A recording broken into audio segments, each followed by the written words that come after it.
Hoje a gente vai entender a estratégia, uma estratégia simples, mas muito poderosa, que levou um estudante ao primeiro lugar numa das provas mais difíceis do Brasil. Como é que ele conseguiu essa virada? Bom, vamos mergulhar de cabeça nessa história. Pois é, essa era a dúvida que martelava na cabeça do Arthur de Marte. Pensa só, ele vinha de uma cidade pequena em Santa Catarina e o sonho de uma residência de ponta em São Paulo parecia gigante, quase inalcançável. E é com essa insegurança toda que a nossa história começa. No primeiro ano de preparação, o Arthur apostou tudo o que tinha no esforço puro, na disciplina. Mas como a gente vai ver agora, a realidade bateu de um jeito bem mais duro. 200. Esse foi o número de dias. 200 dias seguidos em que o Arthur estudou, sem falhar uma única vez. Uma disciplina que parece quase sobre-humana, né? Para ele, não tinha dúvida, aquele era o caminho certo para a aprovação. E o plano dele parecia perfeito, na teoria.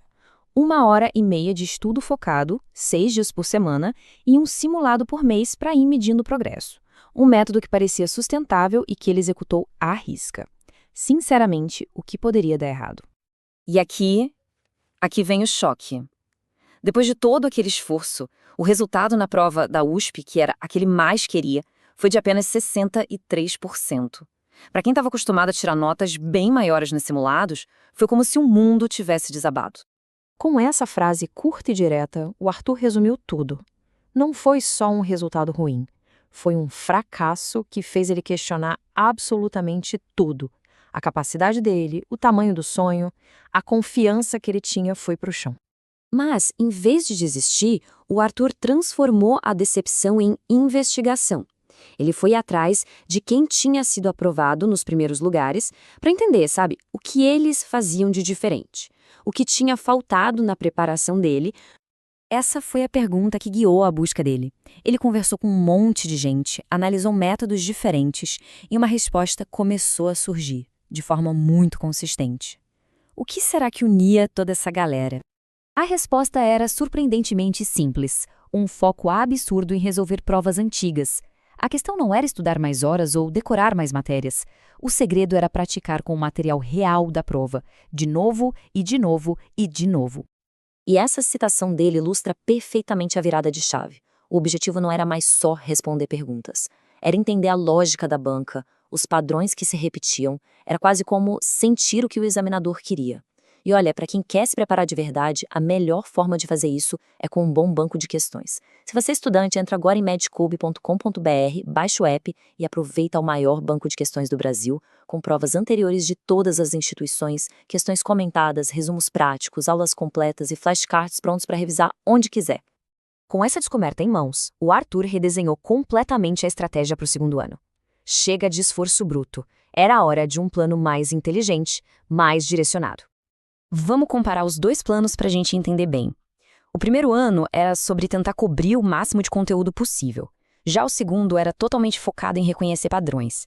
A carga horária até aumentou um pouquinho, mas a mudança crucial foi a frequência da prática. Saltou de um simulado por mês para, no mínimo, uma prova antiga completa por semana. E o mais legal é que o plano era escalável. Ele começou com uma prova por semana, só para criar o hábito. Depois, acelerou para 2 ou mais. E na reta final, naquele último gás, ele chegou a fazer uma prova antiga inteira por dia. Essa intensidade progressiva foi o que fez toda a diferença. Só que a mudança não foi só tática, não. A preparação do Arthur no segundo ano foi sustentada por uma mentalidade totalmente nova. Uma lição fundamental que ele aprendeu com o fracasso. O ponto central foi o que ele chamou de humildade intelectual. No primeiro ano, o bom desempenho nos simulados fez ele subestimar a prova real.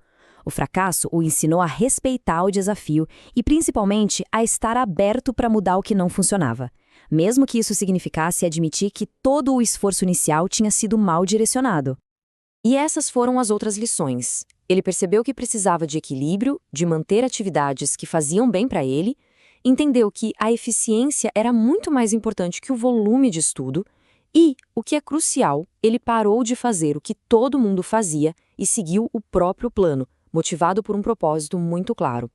E agora, o resultado de toda essa mudança de estratégia e de mentalidade.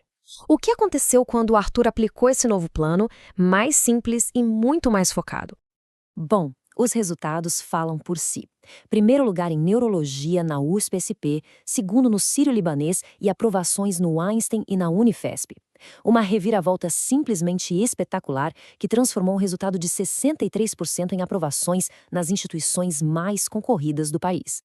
Olhando para trás, o Arthur chegou à conclusão de que o valor não estava só na aprovação. A jornada de disciplina, a superação do fracasso e o crescimento pessoal transformaram ele.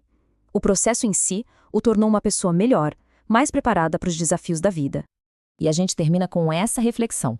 A história do Arthur mostra que, às vezes, a solução mais poderosa não é a mais complexa, mas sim a mais focada, a mais simples. Então a pergunta que fica é, para o seu grande desafio, seja ele qual for, qual é o seu plano simples e executável?